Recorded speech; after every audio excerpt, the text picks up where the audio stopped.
वाशीमधील अतिक्रमण विभागाच्या कारवाईबद्दल गाळेधारकांच्या मनात अनेक प्रश्नचिन्ह। याबद्दल सविस्तर माहिती अशी। आज तागायत नवी मुंबईमध्ये अनेक ठिकाणी अनधिकृत बांधकामे उभी राहताना दिसली आणि यातील बरीचशी अनधिकृत बांधकामे ही अधिकाऱ्यांच्या संगनमताने झालेली दिसली। अनेक तक्रारी येऊन देखील या बांधकामांविरुद्ध अतिक्रमण विभागाने कधीही आपला उत्साह दाखवला नाही। आज मात्र सेक्टर 30 वाशी येथील हावरे फंटासिया बिझनेस पार्कमधील गाळेधारकांनी वातानुकूलित यंत्राचे आउटडोअर युनिट गाळ्याच्या बाहेर लावले म्हणून अतिक्रमण विभागाने कुठलीही सूचना कल्पना गाळेधारकांना न देता आज अचानक अतिक्रमण विभागाच्या पथकाने प्रचंड पोलीस बळाच्या साहाय्याने कोणतीही सुरक्षा उपकरणे न बाळगता त्याचप्रमाणे फायर ब्रिगेडला हाताशी न घेता फंटासिया बिझनेस पार्कमधील गाळेधारकांचे एसीचे युनिट धडाधड कट करत ते गाडीत टाकले। यावेळी प्रचंड गॅस लीक होऊन संपूर्ण फंटासिया बिझनेस पार्क इमारतीमध्ये सर्वत्र पसरलेला दिसत होता। यावेळी चुकूनही कुठलाही ज्वलनशील पदार्थ संपर्कात आला असता तरी खूप मोठा ब्लास्ट होऊन हजारो लोकांचा जीव गेला असता आणि मोठा अनर्थ झाला असता। अधिकाऱ्यांना याबाबत विचारणा केली असता ते अतिशय उद्धटपणे लोकांना उत्तरे देत होते।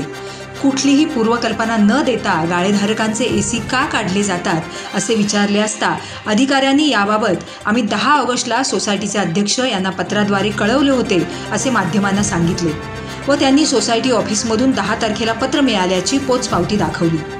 सोसायटी मॅनेजरला याबाबतीत विचारणा केली असता त्याने उडवाउडवीची उत्तरे दिली। सोसायटी कार्यकारी कमिटीकडून याबाबत कुठल्याही प्रकारे गाळेधारकांना याची माहिती देण्यात आली नव्हती। एवढी मोठी कारवाई गाळेधारकांना अंधारात ठेवून करण्यात आली होती। त्यामुळे कार्यकारी कमिटीने कोणाच्या संगनमताने तर ही कारवाई केली नाही ना असे बरेचसे गाळेधारक बोलत होते। फंटासिया बिझनेस पार्क संकुलात वातानुकूलित यंत्रणा काही वर्षांपूर्वी कार्यरत होती। सदर वातानुकूलित यंत्रणा कार्यकारी कमिटीतर्फे काढून टाकून नवीन वातानुकूलित यंत्रणा पहिल्या मजल्यावर बसवण्यात आली। मात्र पहिल्या व दुसऱ्या मजल्यावर ही यंत्रणा न बसवल्यामुळे गाळेधारकांना स्वतःच्या खर्चाने खासगी वातानुकूलित मशीन बसवावे लागले। जुनी वातानुकूलित यंत्रणा विकून नवीन वातानुकूलित यंत्रणा कार्यरत न करता कार्यकारी कमिटीने अतिक्रमण विभागाला पत्र देऊन प्रत्येक गाळेधारकांनी बसवलेले खासगी वातानुकूलित यंत्र काढण्यासाठी पत्र पाठवले आणि त्या पत्रानुसार अतिक्रमण विभागातर्फे कारवाई करण्यात आली असे सभासदांकडून तसेच अतिक्रमण विभागाकडून सांगण्यात आले। मालमत्ता कर न भरल्यास नगरपालिकेतर्फे गाळेधारकांना नोटीस जाऊन त्यांच्यावरती कार्यवाही केली जाते असे असताना या केसमध्ये गाळेधारकांना का सांगितले नाही असा प्रश्न गाळेधारकांकडून विचारला जात आहे।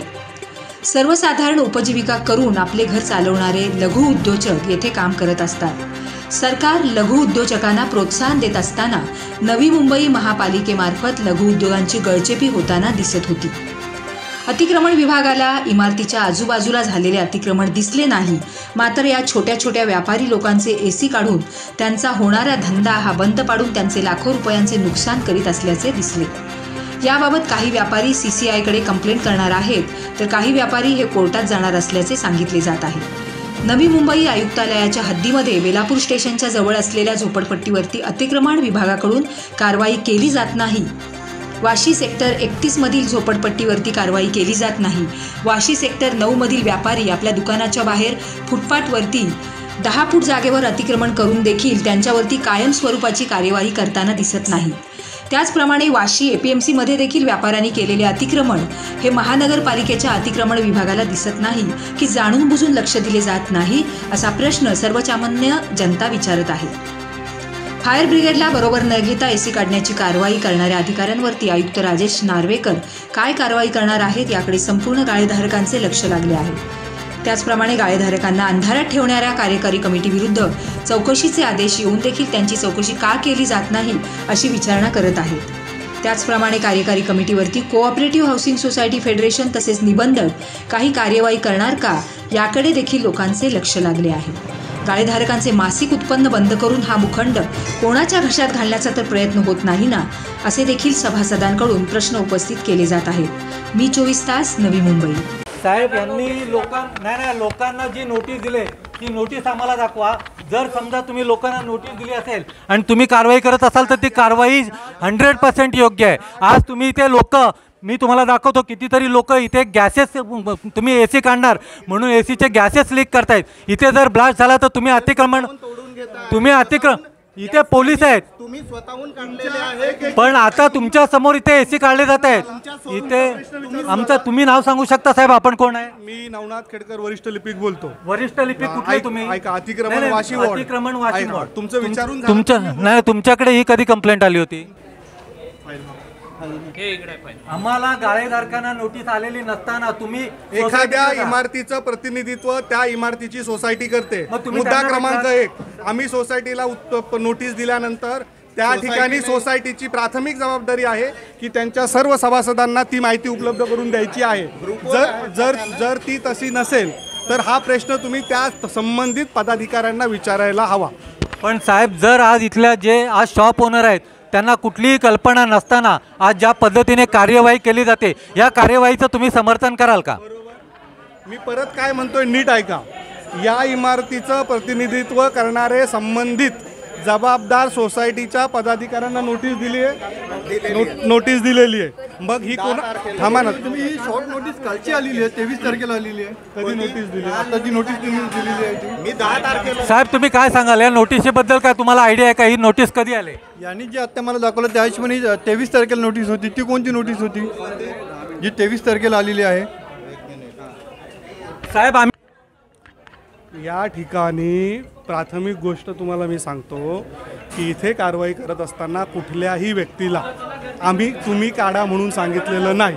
आम्ही इथे कुशल तंत्रज्ञ घेऊन आलेलो आहोत आणि आम्ही त्यांच्यामार्फत अत्यंत शांतपणे या ठिकाणी ते काढायची काम आता इथे जो पॅनिक झालेला आहे तो त्यांनी करून घ्यायला नको होतं. त्यांनी तो पण साहेब, इथे शॉप ओनर नाही, शॉप ओनर नसताना त्याच्या यातला तुम्ही नाही त्याच्या यातला तुम्ही AC काढू शकता का कुठलीही कल्पना न देता? अतिक्रमणवाल्यांचं कुठले तुम्ही 15 दिवसाची नोटीस द्यायला पाहिजे. शॉप ओनरला नोटीस आम्ही इंडिव्हिज्युअली नाही दिली, आम्ही सोसायटीच्या अध्यक्ष चेअरमन यांना दिलेली आहे. आपण पाहताय सगळं मी 24 तासच्या प्रेक्षकांना आम्ही सांगतो की आयुक्तांकडून कुठल्याही प्रकारे शॉप ओनरला नोटीस न देता इथले जे नगरपालिकेचे अधिकारी आहेत इथल्या शॉपमध्ये घुसून त्यांचे AC काढत आहेत. इथे ब्लास्ट होऊ शकतो, एसीचा गॅस जाऊ शकतो. आमचं राजेश नार्वेकर यांना विनंती आहे की तुम्ही आता इथे बघा की किती पोलीस आहेत, किती स्टाफ आहे, आम्ही तुम्हाला दाखवतोय. आणि या सगळ्यांच्या समोर AC काढले जात आहेत. हे AC काढले आणि जर ब्लास्ट झाला तर याला जबाबदार कोण? मॅनेजर आहेत सोसायटीचे, ते सांगतायत की त्यांना नोटीस आज प्राप्त झाले आणि आज ही लोक कारवाई करतायत. आणि नोटीस कधी रिसीव्ह झाले ते सांगा. ही 9 तारखेची 9/8ची आहे. आणि ही तुमच्या सोसायटीचा स्टॅम्प आहे. कधी रिसीव्ह झाले? हा बघा 10 तारखेचा आहे, 10/8ला जी नोटीस रिसीव्ह झाली तिकडे आहे. आज नोटीस रिसीव्ह झाली. हे आपल्या नोटीस हे नाही कोणती आहे. आहे? हे तुम्हाला BMC ला आली होती नोटीस, सेम संदर्भात आहे.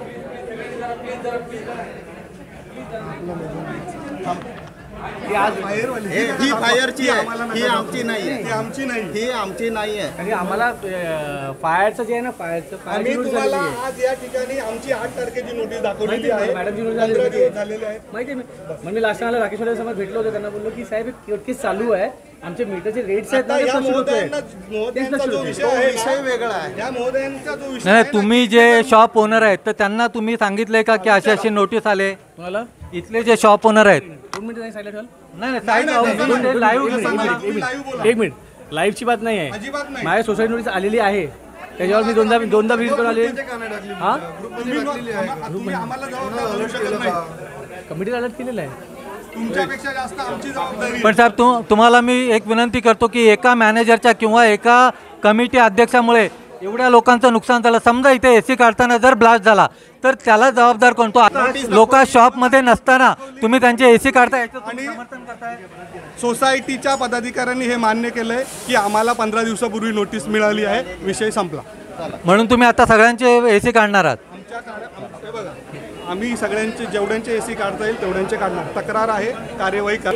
तो उनके पास कोई ऐसा लीगल है नहीं है. अभी यहाँ पर कम से कम 200 ऑफिसेस है, तो हर एक के पास वो नोटिस नहीं आया है. हर एक के पास वो नोटिस नहीं आए, भले वो सोसाइटी में आने के बाद सोसाइटी ने हर एक ऑफिस में वो नोटिस नहीं दिया है, वो सोसाइटी में देने का उनका जिम्मेदारी था एक्चुअली सोसाइटी मैनेजर का। अभी जो नॉर्मल ऑफिसेस का जो नुकसान हो गया है वो उसके लिए जिम्मेदार जो रहेगा सोसाइटी मैनेजर रहेगा। तर मित्रांनो, जर तुम्हाला आमचा व्हिडिओ आवडला असेल तर आमचं चॅनल सबस्क्राईब करा, लाईक करा, शेअर करा आणि बाजूला असलेला बेल आयकॉनवरती प्रेस करा, जेणेकरून तुम्हाला आमच्या चॅनल्सच्या सगळ्या अपडेट्स प्राप्त होतील।